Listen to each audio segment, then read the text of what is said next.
Hello, remember me? I'm Robert. Oh, I look like a geek. Okay, we're getting close to the end of semester. We're almost there. We've got one more week of substantial new material. That's accounting for income taxes, which we'll have next week. The slides, of course, are on UTS Online, so you can download those straight away. All the recordings for existing lectures are up there, also under course documents. So the recordings for this week went up. If you download the recording, make sure you get the spreadsheet that I created in class, because that has some stuff I talk about. Okay, so the big thing at the moment is the case study. So let's talk our way through that. To make sure you've got the correct approach, this might be a good idea to have a look at the case study video that I originally loaded up many weeks ago. If you're not clear as to what's required or you need a refresher, go and have a look at that.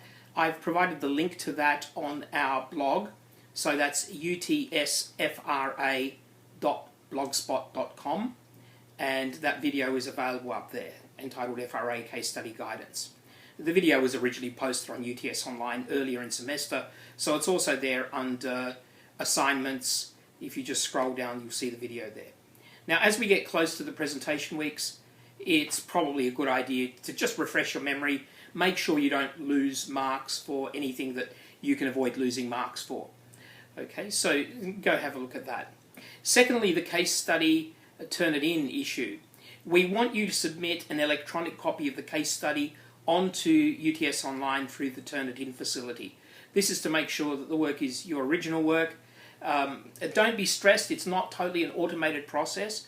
So what Turnitin does is tell me what percentage seems to have come from somewhere else. And if there's a problem, I'll have a look at the text. If there's a real problem and it looks like you've copied from somewhere else without referencing, then I might call you in to come and have a talk to me. The version that you submit on Turnitin must be identical to the one that you give to your lecturer at the start of the presentation. I will be randomly checking probably about 10% to make sure they match up. Maybe 20%. Yeah. So they've got to be they've got to be the same document. If you have any problems with Turnitin, please just let me know. Okay, the case study presentation and submission. So I've talked about Turnitin, but the copy of the case study that we're actually going to mark is the paper copy that you give to your lecturer at the start of your presentations.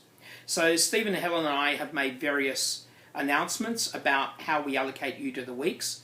So follow what your lecturer has said. In my case, I'm going to be asking people in my classes to choose this week, the tax week, whether they want to present in the first week, week 13, or the second week, week 14.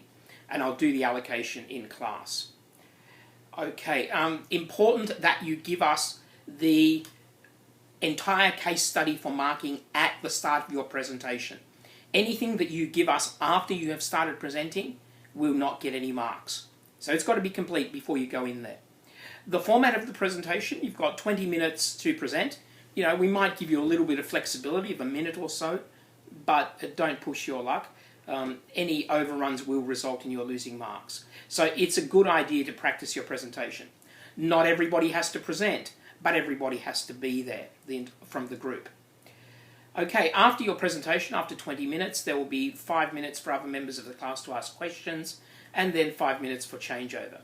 Now make sure you go back to the FRA course outline to make sure that you comply with size restrictions so that your assignment meets the various parameters and it's not too long. Okay, so that's all about the case study for now. As you may or may not know, one of the things that we're trying to assess in this subject is your knowledge of sustainability, and we try to develop that a little through an online lecture that's available. Now the link again for that is on utsfra.blogspot.com.